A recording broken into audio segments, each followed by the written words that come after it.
ఇంట్లో ఉన్న బంగారాన్ని విడిపించి ఆ రోజు ఆన్లైన్ రేటుకే మేము కొంటాం. Sharma gold company. సో అన్నలంటే ప్రాణం, అంటే భయం. ఇప్పటికి ఎందుకు ఆయన ఇప్పటికి నన్ను 10th క్లాస్ స్టూడెంట్ లా చూస్తాడు, నీకు ఏం తెలియదు అంటాడు.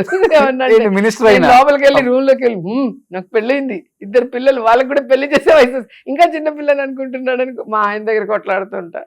అక్కడ చెప్పొచ్చు కదా, నా దగ్గర చెప్తే ఏమొస్తుంది అంటాడు మా ఆయన. అక్కడ చెప్పలేక కదా నీ దగ్గర చెప్తున్నాను. పెద్దన్న పేరేంటి? కుమారస్వామి రెడ్డి.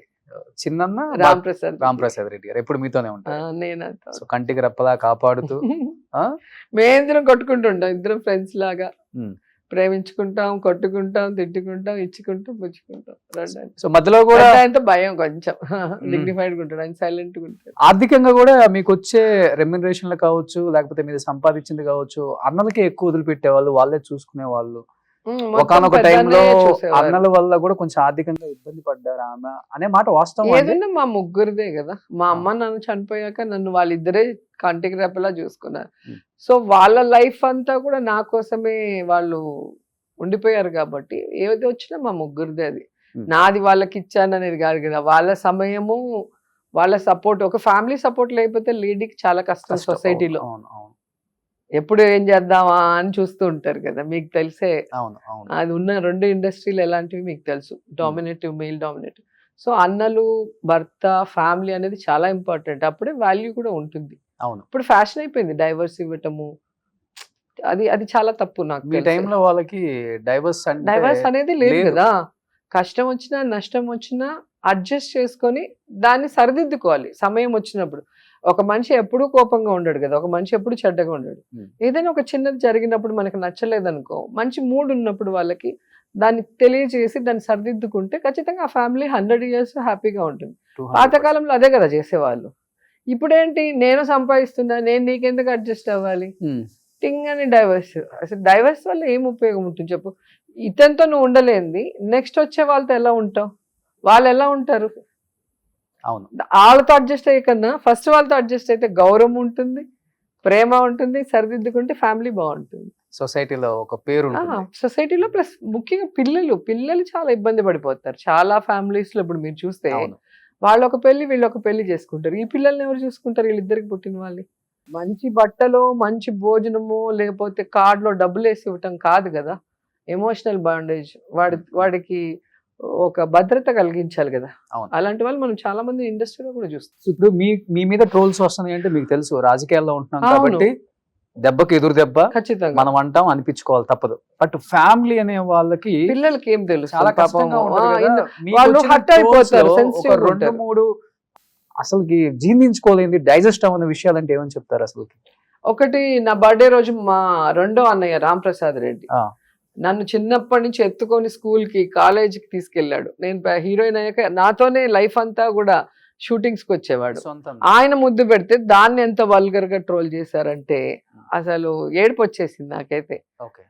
అలాగే నా కొడుకు కౌశిక్ ఎప్పుడు కూడా నన్ను వెనక నుంచి ఇలా మమ్మీని పట్టుకొని ఉంటారు, ఏ ఫోటో చూసినా మీరు చూసారు, దాన్ని న్యూడ్ ఫొటోస్ చేసి పెట్టారు. అసలు వాడు నాకు చెప్పలేక 1 week డిప్రెషన్లోకి వెళ్ళిపోయాడు. నాకు తెలియదు ఇవన్నీ, దానికి ఎవరో ఫ్రెండ్ పెట్టారంట. ఒకలాగా ఉన్నాడు వాడు, చాలా యాక్టివ్గా ఉంటాడు. నన్ను చూస్తే అసలు ఒక నిమిషం ఉండదు, మమ్మీ మమ్మీ మమ్మీ మమ్మీ అని ఉంటాడు. ఏం రా వీడు సైలెంట్గా ఉన్నాడే అని చెప్పి అడిగితే అప్పుడు చూపించాడు.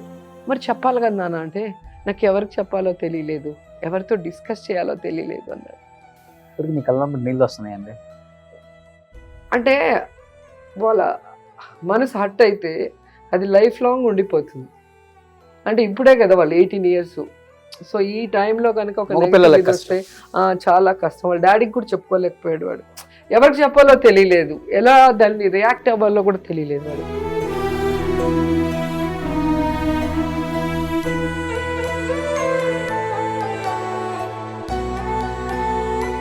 ఒక టైంలో అనిపించుంటది కదా, రాజకీయాల్లో నుంచి వద్దు వెళ్ళిపోదామని అనిపించుంటది ఇవన్నీ చూసినప్పుడు ఫ్యామిలీకి? నాకు ఎప్పుడు అనిపించదండి. మీకు అనిపించదు? నాకు నేనేంటో ప్రూవ్ చేసుకోవాలి, నన్ను నా ఫ్యామిలీని హర్ట్ చేసిన వాడు పైకి చెప్పకపోయినా మనసులో ఉంటుంది కదా, వాడికంటే ఒక మనస్సాక్షి, వాడు చేసిన తప్పుకు వాడు క్షమాపణ కోరుకొని ఇలాంటి తప్పు ఇంక జరగకూడదని వాడు అనుకుంటే చాలు. వాడికి ఆ పనిష్మెంట్ ఇవ్వాలనుకుంటా నేను. పార్టీ కావచ్చు, జగన్ గారికి మీరు బాగా దగ్గరగా క్లోజ్ గా ఉంటారు, ఏ విషయం అయినా కానీ షేర్ చేసుకుంటారు ఆయనతో, ఫ్యామిలీ కూడా. అండ్ మీ పార్టీ, మీ జిల్లా నాయకులు కావచ్చు, ఇచ్చిన భరోసా అంటే ఏమని చెప్తారు? ఏది ఏమైనా కానీ మేము నిలబడతామమ్మా, నో ప్రాబ్లం. నేను ఫస్ట్ నుంచి అండి ఎవరి సపోర్ట్ ఎక్స్పెక్ట్ చేయను. వాళ్ళు ఇచ్చినా కూడా ఇస్తే సంతోషం, ఇవ్వకపోయినా నేను ఎప్పుడు కూడా ఫీల్ అవ్వను. ఫస్ట్ నుంచి కూడా ఇండిపెండెంట్ ఉమెన్. నాకు ఇంట్లో వాళ్ళు అంటే నా బ్రదర్స్, మా హస్బెండ్, మా అత్తయ్య వాళ్ళు, మా పిల్లలు, వీళ్ళు నన్ను అర్థం చేసుకుంటే చాలు. నేనేంటో వీళ్ళకి తెలిస్తే చాలు. ఎందుకంటే వాళ్ళు నాతో కదా ఉంటారు 24 hours, కానీ లైఫ్ లాంగ్ ఉండేది వాళ్ళు. కాబట్టి వాళ్ళ ఫీలింగ్సే నేను ఎక్కువ, వాళ్ళు హర్ట్ కాకుండా చూసుకోవాలి, నా వల్ల వాళ్ళు ఇబ్బంది పడకుండా ఉండాలనే చూసుకుంటాను. వాళ్ళు నన్ను అర్థం చేసుకుంటే చాలు అనుకుంటా. మిగతా విషయాల్లో ఎప్పుడు కూడా ఎవరైనా వచ్చి నా దగ్గర, ఈరోజు నేను చెప్తున్నాను కదా, ఎవరైనా వచ్చి మేడం నాకు చాలా బాధగా ఉంది మేడం, ఇలా ట్రోల్ చేస్తున్నారు ఇలా అంటే, నేను మనం పోయి చెప్దాము అంటే నేను అన్నాను, మనం లీడర్ అనేవాడు మనకు ఎదురైన సమస్యల్ని మనం ఫైట్ చేయాలి. మన కార్యకర్తలకు, మన నాయకులకు ఒకటి జరిగితే మన మేడంకి చెప్తే మనకి సపోర్ట్ ఉంటుంది, ప్రాబ్లం సాల్వ్ చేస్తారన్న నమ్మకం వాళ్ళకి మనం కలిగించాలి. అంటే మనం ఫైట్ చేయాలి. మనమే ఏడుస్తూ భయపడిపోయి మనం వెళ్ళి ఎవరినో పోయి మాకు సపోర్ట్ చేయండి అంటే అక్కడ వీక్ అయిపోతారు. ఎదుటోటికి వీక్ అవుతాము, పార్టీలో కూడా వీక్ అవుతాం. సో లీడర్షిప్ అనేది అన్ని తట్టుకొని నిలబడాలి. అది నాకు జగనన్నను చూసిన తర్వాత చాలా నేర్చుకున్నాను నేను. ఆయనకి నాకు తెలిసి ఇండియాలో అంత చిన్న ఏజ్లో ఇన్ని పార్టీలు ఇంత అవమానించి, ఇంత కష్టపట్టి, ఇన్ని దొంగ కేసులు పెట్టి, వాళ్ళ వైఫ్ని, మదర్ని, సిస్టర్ని, వాళ్ళ పిల్లల్ని అసలు ఎలా ట్రోల్ చేసి, ఎలా సోషల్ మీడియాలో ఎంత వల్గర్గా పెడతారు. ఇవన్నీ తట్టుకోవాలంటే ఒక మనిషికి కష్టం. తను మనకెందుకు ఈ రాజకీయాలు, హ్యాపీగా ఫ్యామిలీతో ఎంజాయ్ చేద్దాం వెళ్ళిపోతే ఆయనకేం వచ్చే నష్టం ఏం లేదు, కానీ తట్టుకొని నిలబడ్డాడు. ఎందుకు? తనని నమ్ముకున్న వాళ్ళు లక్షలాది కోట్లాది మంది ఉన్నారు, వాళ్ళు కాపాడుకోవాలి. మనమే లేకపోతే వీళ్ళందరూ తట్టుకోలేరని చెప్పి వీళ్ళందరి కోసం ఆయన మళ్ళీ రావటం జరుగుతుంది. బట్ కౌశిక్ పుట్టే టైంలో బాగా ఇబ్బంది పడ్డారు కదా, ఒంగోలుకి ఒక టెంపుల్ ఓపెనింగ్ కి వెళ్ళున్నా, సిద్ధరాఘవ 5th month నాకు అప్పుడు. సో ట్రైన్లో వచ్చేటప్పుడు ఆ హ్యూమిడిటీ, ఆ జనాలు 1,00,000 మంది పైగా వచ్చారు. ఆ రోజు బ్లీడింగ్ అయిపోయింది 5th month కే. సో అలాగే హాస్పిటల్కి వచ్చి జాయిన్ అయ్యా. 2 months హాస్పిటల్లో అలాగే అయిన తర్వాత 7th month లో పుట్టాడు. చాలా టెన్షన్ 2 months నాకైతే, వాడు పుట్టేంత వరకు. అందుకే వాడంటే ఇంకా స్పెషల్ ప్రేమ, ఎక్కువ కేర్ తీసుకున్నా. ఇప్పుడు బాగున్నారు, 6 feet పైన ఉన్నాడు. ఓకే, ఇండస్ట్రీకి వచ్చే అవకాశం ఉందా ఏమన్నా?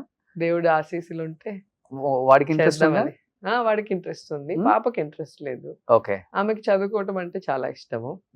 వీడికి డైరెక్షన్ ఆర్ హీరో ఏది సెట్ అయితే అది చేద్దాం అనుకుంటున్నాను. సో ఇంకా టైం ఉంది, అయితే చదువుకుంటున్నాడు, చిన్నోడు కదా. సుమన్ టీవీలో మీ పర్సనల్ అండ్ బిజినెస్ ప్రమోషన్స్ కోసం కింది నెంబర్కి కాంటాక్ట్ చేయండి.